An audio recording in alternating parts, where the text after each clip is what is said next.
Assalamualaikum warahmatullahi wabarakatuh. Good morning. How are you today? Alhamdulillah, semoga anak-anak Miss Atik semuanya dalam keadaan sehat walafiat. Oke, hari ini kita akan belajar bahasa Indonesia bab 4 ya. Kita masuk di bab 4. Namun di bab 4 ini kita langsung ke kalimat utama dulu. Ya, di buku itu ada kita membahas tentang ide pokok, tapi sebelum ke ide pokok, kita harus mengenal dulu yang namanya kalimat utama dan kalimat penjelas. Sebelum ke kalimat utama dan kalimat penjelas, kita harus tahu dulu paragraf nih. Paragraf adalah gagasan yang berbentuk serangkaian kalimat atau kumpulan-kumpulan kalimat yang saling berkaitan satu sama lain. Nah, dalam setiap paragraf itu memiliki kalimat utama dan kalimat penjelas. Apa sih kalimat utama dan kalimat penjelas? Yuk kita bahas. Kalimat utama adalah kalimat yang di dalamnya ada ide pokok atau gagasan utama yang dijadikan acuan untuk mengembangkan sebuah paragraf. Jadi, paragraf itu jadi panjang, jadi beberapa kalimat karena di dalamnya itu ada sebuah ide yang harus dikembangkan, yang mana idenya itu terdapat dalam kalimat utama. Nah, untuk mengetahui lebih dalam, ada yang namanya ciri-ciri kalimat utama. Yang pertama, kalimat utama itu bersifat lebih umum dari kalimat lainnya, jadi masih memerlukan penjelasan. Kemudian, ciri yang kedua, dapat berdiri sendiri jika kalimat lain dihilangkan. Jadi kalau tidak ada kalimat lain yang diikuti oleh kalimat lain pun masih bisa ya. Artinya kalimat tersebut atau kalimat utama tidak boleh terdapat kata-kata rujukan seperti itu, ya, ini, tersebut dan lain sebagainya. Itu tidak boleh ada kalimat-kalimat rujukan seperti itu. Ataupun ada konjungsi antar kalimat seperti di samping itu, sementara itu, di sisi lain, itu tidak boleh. Karena itu masih menunjukkan konjungsi antar kalimat menghubungkan atau penambahan atau kontradiksi ataupun bertentangan. Kecuali ya kalimat utama itu menggunakan konjungsi antar kalimat yang menyatakan kesimpulan. Nah, kalau konjungsi antar kalimat berupa kesimpulan itu bisa menandakan bahwa kalimat tersebut merupakan kalimat utama. Nah, konjungsi antar kalimat yang menyatakan kesimpulan yang sudah kita pelajari, contohnya, oleh karena itu, jadi, dengan demikian, maka hal itu, ya, itu berarti menunjukkan bahwa kalimat tersebut merupakan sebuah kalimat utama. Tapi jika dalam kalimat itu ada kata itu, ini, tersebut, dan sebagainya, atau di samping itu, sementara itu berarti itu menandakan kalimat tersebut bukan kalimat utama. Kemudian, untuk mengetahuinya, kita bisa melihat letak kalimat utama. Jadi, letak kalimat utama itu ada 3 yang berpengaruh pada penamaan paragrafnya. Nah, letak kalimat utama yang ada di awal paragraf atau kalimat pertama yang di awal paragraf itu namanya paragrafnya yang namanya deduktif. Kemudian, kalau kalimat utamanya ada di akhir paragraf atau kalimat yang menjadi kalimat utamanya itu adalah kalimat terakhir di sebuah paragraf tersebut, maka paragraf tersebut disebut dengan paragraf induktif. Kemudian, jika kalimat utamanya itu ada di awal dan di akhir paragraf, maka paragraf tersebut dinamakan sebagai paragraf campuran. Nah, cirinya supaya kita tahu kalimat utama itu ada di awal, cirinya bagaimana? Nah, biasanya ada kata-kata adalah, merupakan, ialah, atau berisi pernyataan umum suatu pembahasan. Itu ciri kalimat utamanya ada di awal atau di kalimat pertama dibuat di sebuah paragraf.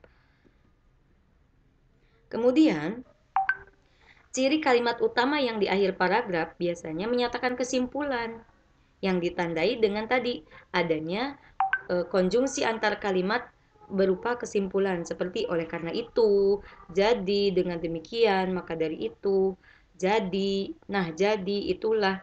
Itu berarti menyatakan bahwa kalimat utamanya itu ada di akhir paragraf.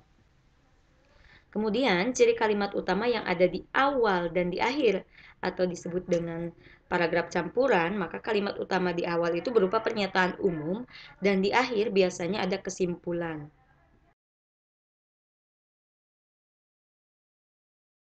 Ya, biar paham satu persatu. Nah, sekarang kalimat penjelas. Kalimat penjelas adalah kalimat yang menjelaskan kalimat utama. Ya, karena tadi kalimat utama itu masih umum, masih memerlukan penjelasan, maka ada muncullah yang namanya kalimat penjelas. Ciri kalimat penjelas bersifat khusus dari kalimat lainnya karena menjelaskan kalimat yang umum, jadi harus lebih khusus, gitu ya. Biasanya berupa contoh, data, fakta, atau opini maupun pernyataan-pernyataan. Tidak dapat berdiri sendiri, ya. Apabila kalimat lain dihilangkan, maka kalimat tersebut tidak bisa dipahami. Langsung ke contoh di sini. Alat gerak pada manusia. Nah, alat gerak pada manusia dan hewan ada dua macam, yaitu tulang dan otot. Tulang sebagai alat gerak pasif dan otot sebagai alat gerak aktif. Kedua alat ini akan bekerja sama dalam melakukan pergerakan. Kerjasama antara kedua alat gerak tersebut akan membentuk suatu sistem gerak. Nah, kita lihat tadi ciri kalimat utama di awal itu ada kata adalah, yaitu, merupakan. Di sini ada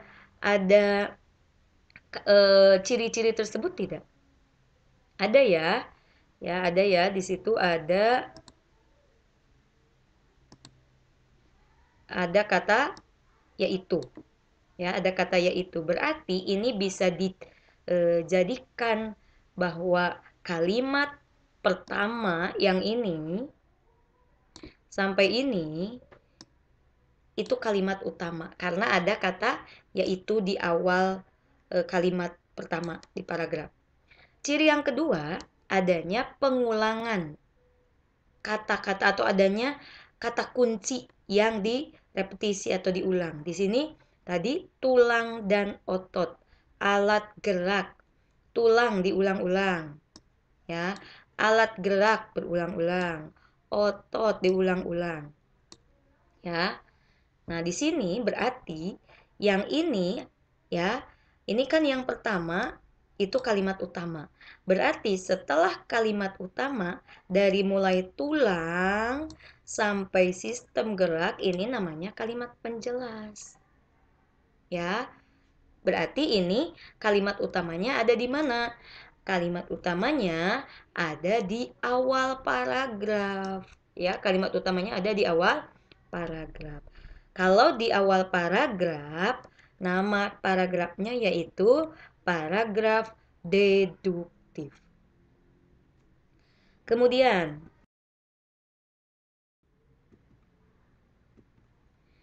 tidak saling berdekatan saat ini sebuah keharusan, sekaligus menjaga imun tubuh agar tetap sehat. Penggunaan masker juga menjadi kewajiban utama kita agar bisa terhindar dan mencegah semakin luasnya pandemi ini. Untuk itu, kita harus mengikuti anjuran pemerintah agar bisa terhindar dari virus COVID-19 ini. Kita lihat, contoh kedua ini, kalimat utamanya ada di mana ya? Di sini, lihat kalimat pertama. Tidak saling berdekatan saat ini sebuah keharusan sekaligus menjadi imun tubuh agar tetap sehat. Nah, di sini ada kata ini. Ya, jadi ada kata rujukan. Ya, ada kata rujukan berarti kalau ada kata rujukan ini, itu, tersebut, hal ini, hal itu. Ya, berarti itu bukan kalimat utama. Karena ini berarti merujuk kemana? Belum ada. Ya. Kemudian kita lihat kalimat terakhirnya. Karena tadi kan kalimat utama itu dilihat di kalimat pertama dan juga kalimat terakhir. Untuk itu, kita harus mengikuti anjuran pemerintah agar bisa terhindar dari virus COVID-19. Nah, di sini ada kata untuk itu. Nah, ada kata untuk itu merupakan konjungsi antar kalimat yang merupakan kesimpulan. Berarti kalau ada konjungsi antar kalimat yang berfungsi untuk menyimpulkan, maka itu bisa dijadikan sebagai kalimat utama. Kemudian yang kedua, masih umum kalimatnya. Coba lihat. Kita harus mengikuti anjuran pemerintah agar bisa terhindar dari COVID-19 ini. Anjuran pemerintahnya apa? Perlu dijelaskan nggak? Masih umum kan? Nah, berarti ini masuknya kalimat utama. Yang pertama, cirinya di sini ada kata konjungsi antar kalimat kesimpulan, kemudian kalimatnya masih umum, masih memerlukan penjelasan.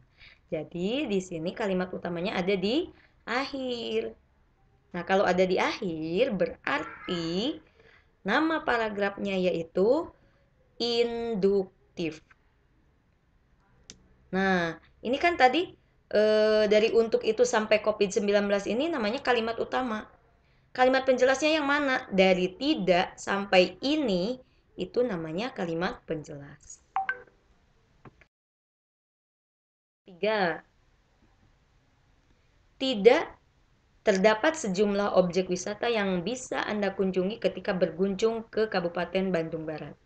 Di antara tempat wisata yang paling populer yakni Curug Malela Rongga, Kebun Teh Lembang, Paralayang Cililin, serta Gunung Putri. Selain ketiga tempat tadi, masih banyak lagi wisata alam lainnya yang menyuguhkan panorama alam yang masih asri. Itulah beberapa tempat wisata yang bisa Anda kunjungi ketika pergi ke kawasan Bandung Barat. Nah, di sini ada dua kalimat utama. Ya, di sini ada dua kalimat utama. Ya, kenapa di sini ada dua kalimat utama? Lihat, terdapat sejumlah objek wisata yang bisa Anda kunjungi ke Kabupaten Bandung Barat. Objek wisatanya apa aja? Masih memerlukan penjelasan enggak? Iya, berarti ini kalimat utama juga. Kemudian di sini ada kata itulah. Kalau itulah itu adalah konjungsi kesimpulan. Konjungsi antar kalimat berupa kesimpulan berarti ini juga kalimat utama. Kalau kalimat utamanya ada di awal dan di akhir, berarti itu jenis paragrafnya adalah campuran. Dari diantaranya sampai asri ini namanya kalimat penjelas karena menjelaskan wisata yang ada di Kabupaten Bandung Barat. Nah, itu adalah contoh-contoh kalimat utama yang ada di awal, di akhir, dan juga di awal dan akhir atau campur. Nah, sekarang kalian kerjakan latihan soalnya di file yang nanti dibagikan, kemudian nanti dikumpulkan di meja Miss Atik. Terima kasih atas perhatiannya. Wassalamualaikum warahmatullahi wabarakatuh.